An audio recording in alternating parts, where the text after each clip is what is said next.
Ok, então, gente, bom dia, graça e paz. Mais uma vez é um prazer estar aqui com vocês, podendo compartilhar a palavra do Senhor. Quem tiver sua Bíblia, seu aplicativo, pode abrir em 1 Coríntios, capítulo 10. 1 Coríntios, capítulo 10, a partir do versículo 1. Ora, irmãos, não quero que ignoreis que nossos pais estiveram todos sob a nuvem e todos passaram pelo mar, tendo sido todos batizados, assim na nuvem como no mar, com respeito a Moisés. Todos eles comeram de um só manjar espiritual e beberam da mesma fonte espiritual, porque bebiam de uma pedra espiritual que os seguia, e a pedra era Cristo. Entretanto, Deus não se agradou da maioria deles, razão porque ficaram prostrados no deserto. Ora, estas coisas se tornaram exemplos para nós, a fim de que não cobicemos as coisas más, como eles cobiçaram. Não vos façais, pois, idólatras, como alguns deles, porquanto está escrito: o povo assentou-se para comer e beber e levantou-se para divertir-se.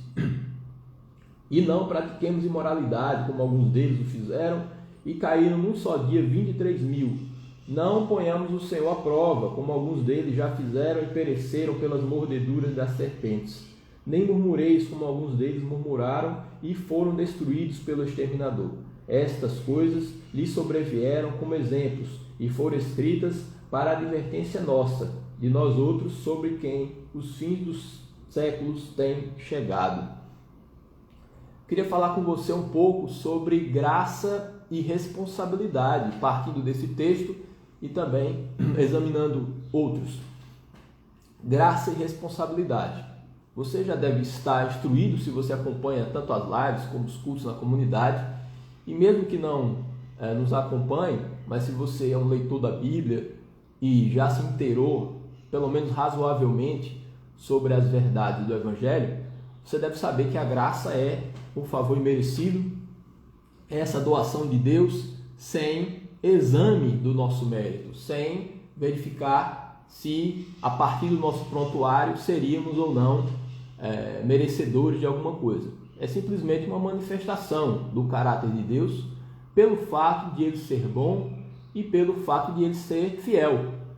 E isso é algo irremovível, né, da essência de Deus. Então Ele é bom, Ele é misericordioso, Ele é gracioso e temos experimentado isso a cada dia. Mas eu queria também trazer não exatamente um contraponto, mas uma questão que deve ser colocada, né,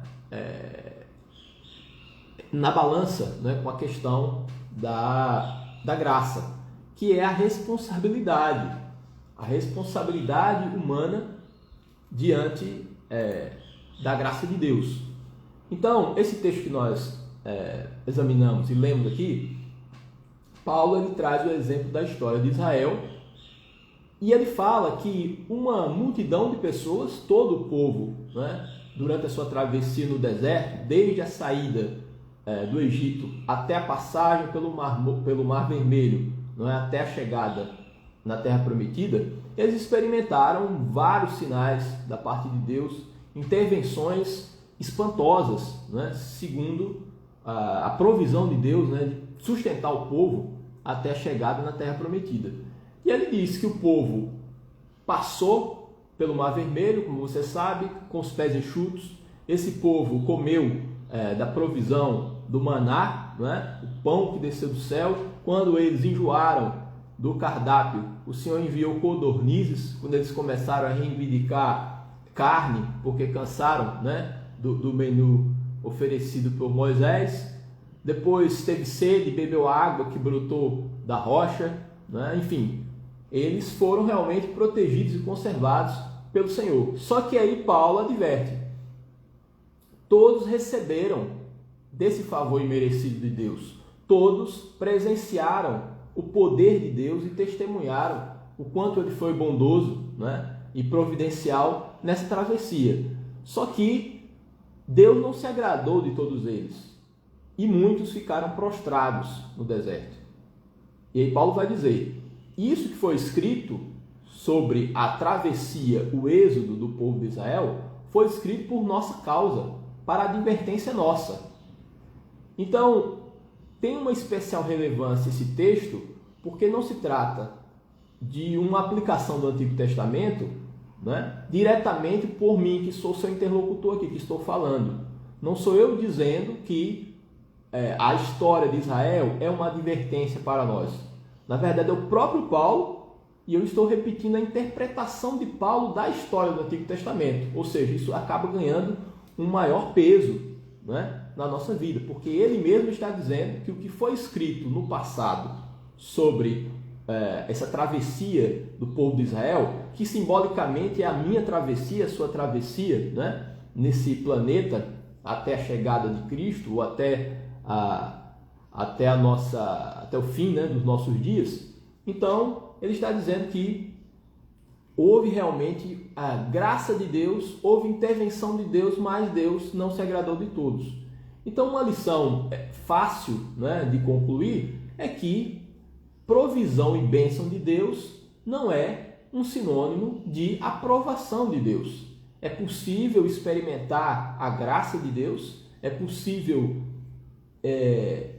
receber, né, do Senhor muitas dádivas, ter respostas em oração, inclusive, Deus observando a nossa agonia, estender a mão, a sua destra fiel, mas ainda assim não sermos aprovados. Então são questões diferentes. Graça e responsabilidade. O que recebemos da parte de Deus como favor imerecido e a resposta de responsabilidade humana a essa graça. Então, o exemplo do povo de Israel, ele é muito eloquente para ilustrar isso que nós estamos dizendo. Nós podemos, de certa forma, recebermos por tabela, né, muito da graça de Deus. Você está, por exemplo, numa congregação e você pode ter ali uma fluência especial de unção de cura e sair curado para sua casa, né? A pessoa pode se sentir oprimida de alguma forma, né? E de certa forma receber um consolo, um alívio, um lenitivo, mas isso não significa propriamente uma aprovação de Deus, né? Então é um ponto às vezes delicado, porque isso pode causar um equívoco sobre o que é a graça de Deus. A graça de Deus é Deus realizando tudo por conta própria, por causa do seu amor em nosso favor, porque Ele é assim. Só que existe um princípio também criacional em relação ao homem. Então Deus ele criou o homem dotado de inteligência, de consciência, de responsabilidade, né, de capacidade de avaliar consequências. E essas características humanas, elas são levadas em consideração na nossa interação com Deus. É muito curioso isso, porque todos nós queremos liberdade, todos nós apreciamos, né, a autonomia que recebemos da parte de Deus. Nós não temos um comportamento robótico, nem foi instalado em nós um software para que ele rode de acordo, né, com o desejo de Deus. Não, nós inclusive discordamos de Deus muitas vezes. Muitas vezes nós podemos trilhar o caminho diverso daquele que foi apontado por Deus, porque temos essa autonomia. Só que apesar disso que nós apreciamos, queremos muitas vezes, do ponto de vista da nossa resposta e das consequências, né, de se deparar com a graça, queremos ser tratados de uma maneira infantil. Queremos que o Senhor não nos trate como adultos e de acordo com essas características que nós temos, de inteligência, de responsabilidade, né, e de capacidade de verificar, né, as consequências das nossas atitudes e das nossas omissões. Então o povo de Israel vivenciou isso, eles experimentaram graça, mas é evidente que a graça é uma comunicação de Deus para que eu e você possamos responder. É uma interpelação da parte do Senhor para que a minha vida possa reagir a essa graça. E só assim que a minha vida vai experimentar um caminho novo. Eu não posso ser um acumulador de bênção e de livramento de Deus apenas. Na verdade, nós somos pessoas que sim, recebemos livramentos, bênçãos e graça sobre graça, mas reagimos positivamente a isso, né? Reagimos com conversão, com mudança de rota, com mudança de rumo. Isso é muito importante, porque graça implica também responsabilidade. Vou dar um exemplo para vocês da cura dos 10 leprosos. Ele é muito ilustrativo. E é uma cura interessante porque Jesus, ele recebe, não é? Ouve o clamor daqueles 10 leprosos que pedem a cura, e Jesus simplesmente diz: vá ao sacerdote e cumpra o procedimento da lei.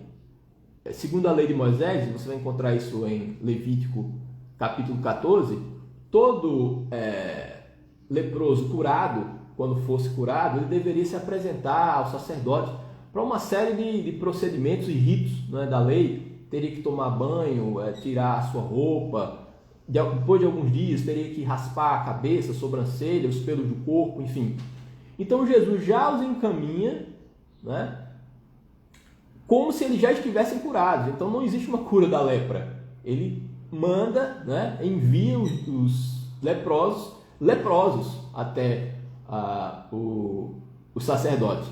Mas no meio do caminho eles se percebem curados. E aí um deles volta. E esse que volta era estrangeiro, era samaritano. E Jesus se espanta com aquela situação. E aí ele vê um samaritano prostrado, adorando a Deus. E ele fala: não eram 10 o que foram curados? Onde estão os 9? Somente esse estrangeiro veio dar glória a Deus? Então veja quase uma indignação de Jesus pelo fato de que os outros 9 não responderam positivamente ao favor imerecido que lhes foi doado. Então, eles experimentaram a graça, mas fica muito nítido nesse texto que Jesus reprovou aqueles que receberam da graça. E veja, não houve reversão da cura, não existe registro disso. O Senhor quis, por sua misericórdia, porque doeu o seu coração, ele, movido de íntima compaixão, curou todos aqueles leprosos. Só que o comportamento dos 9 foi reprovado por Jesus, porque não foi uma resposta à graça de Deus com uma responsabilidade humana desejada por Jesus Cristo. Então isso fica muito claro. É possível receber a graça de Deus, ser favorecido, mas não ter a aprovação de Deus como foram com aqueles leprosos. Outra passagem também que fala muito sobre isso são aqueles ais de Jesus Cristo sobre algumas cidades. Algumas cidades foram especialmente contempladas pelo poder, né, de cura de Jesus, né, a chamada taumaturgia de Jesus, a sua capacidade de operar sinais e prodígios. E aí Jesus ele vai proferir juízo. Isso você vai encontrar em Mateus capítulo 11. Ele vai proferir juízo contra algumas cidades, porque essas cidades experimentaram o poder de Deus, uma cura, uma quantidade, né, de curas maior que outras cidades, mas eles não se arrependeram. Ele fala: ai de ti, Betsaida, ai de ti, Corazim, porque se em Tiro e em Sidom, Tiro e Sidom eram cidades símbolo, né, da impiedade, porque muitas profecias você vai encontrar nas Escrituras contra Tiro e Sidom. E ele fala: se Tiro e Sidom tivessem experimentado os milagres que em vós se fizeram, eles teriam se arrependido no pano de saco e cinza. Cafarnaum, da mesma forma, ele vai proferir juízo. Cafarnaum, elevar-te-ás porventura até o céu? Não, descerás até o inferno. Porque se em Sodoma, que é a cidade também, um dos símbolos, né, de iniquidade, se em Sodoma se tivesse operado os sinais que em ti se fizeram, Sodoma estaria até hoje de pé, não teria sido destruída.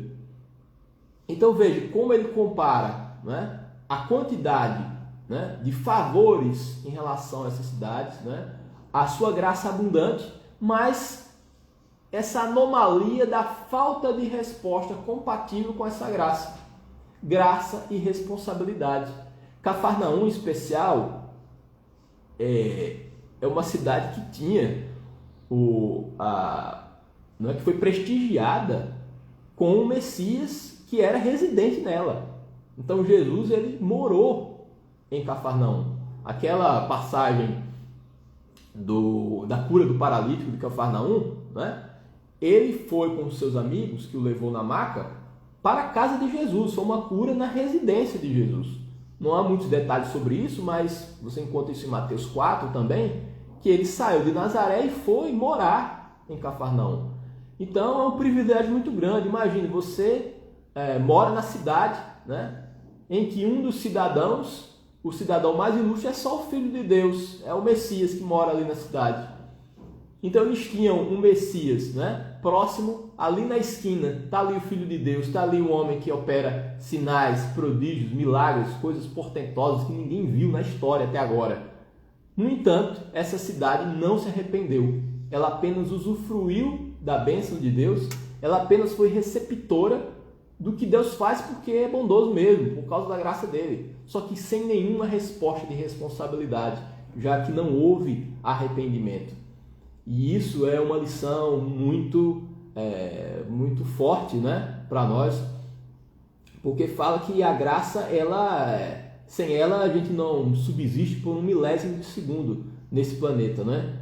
Mas por outro lado, o Senhor também aguarda uma resposta responsável ao que Ele faz por nós, porque somos dotados de razão, de responsabilidade, de consciência e da capacidade de avaliar, né, as coisas. Então o Senhor não nos trata como crianças, como seres infantiloides, mas como pessoas que precisam decidir, avaliar, né, e precisamos ser responsáveis, né, diante das maravilhas que o Senhor tem feito diante dos nossos olhos. Outro exemplo também, os dons espirituais. Os dons espirituais. Tem uma passagem em que Paulo fala com Timóteo que diz: não seja negligente com o dom que o Senhor colocou na sua vida. Não seja negligente.